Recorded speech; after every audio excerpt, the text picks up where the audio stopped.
دارت عند بابا الله يرحمه قالت له ça va être un cordon bleu par la suite.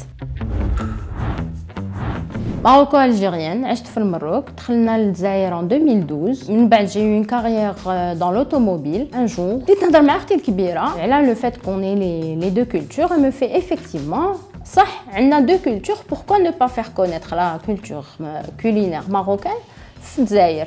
Donc c'est comme ça que Dina, c'est-à-dire le projet a vu le jour. On a participé au salon de la femme et on a vu qu'il y avait beaucoup d'intérêt pour la cuisine marocaine. الناس كانوا يسقسيونا ديروا حريرة, ديروا بسطيلة, alors que حنا on faisait que la pâtisserie à ce moment-là. Et par la suite, on a décidé d'ouvrir un point de vente, d'ouvrir un magasin. هاد المرة ماشي غير مع أختي الكبيرة, mais c'était avec tous les membres de la famille. بابا الله يرحمه كان مروكي وماما الله يرحمها elle était algérienne. Mon père est venu faire ses études en Algérie et il a rencontré ma mère, et d'où le mariage maroco-algérien. Maman Allah yarhamha, comme elle s'est installée au Maghreb avec mon père, تعلمت la cuisine marocaine من عند ma grand-mère Allah yarhamha paternelle.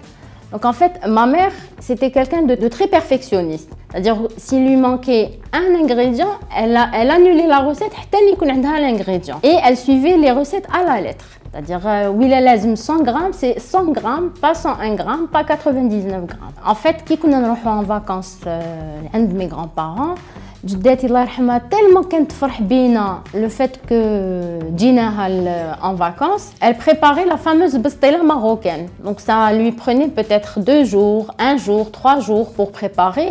Et elle voyait tellement que je portais, c'est-à-dire que je m'intéressais à la recette, elle me donnait à chaque fois quelque chose à faire, une tâche à faire. نقيلها اللوز, émietter le poulet. Une petite anecdote, mes parents faisaient l'assiette, كانوا راقدين. J'ai pris l'initiative, رحت درت متقبة. كي نادت ماما لقاتني مع القليان, لقاتني مع العسل, قالت لي qu'est-ce que tu fais? قلت لها j'ai fait متقبة, j'adore هاد le gâteau. Et كي درتو, elle a goûté. قالت لي il est dosé en tout et il est excellent. دارت عند بابا الله يرحمه قالت له ça va être un cordon bleu par la suite. Maman Allah yarhamha, elle était tellement perfectionniste que quand elle avait une recette et qu'on la lui donnait et que تبع la recette, il fallait qu'elle retrouve le même goût que le gâteau qu'elle a goûté de la personne qui lui a donné la recette. واش دارت واحد النهار عطاوها la recette تاع الشباكية et au fur et à mesure du façonnage دارت شباكية. Ce qui s'est passé c'est que كي قلاتها كي عسلتها la شباكية était brillante sur le coup, mais بصح après تروح la brillance. C'est pas possible, j'ai tout fait, j'ai tout suivi à la lettre. Et au fur et à mesure des essayages, elle façonnait la chbekia. ومن بعد واش كانت دير, كانت تبدل العسل jusqu'à ce qu'elle trouve que le bon dosage de l'عسل pour avoir une chbekia brillante et qui durait dans le temps. Les incontournables, نديرو كعب غزال, chbekia, les babouches aux amandes et aux graines de sésame, نديرو الغريبة البهلة, الغريبة aux amandes, la غريبة aux noix.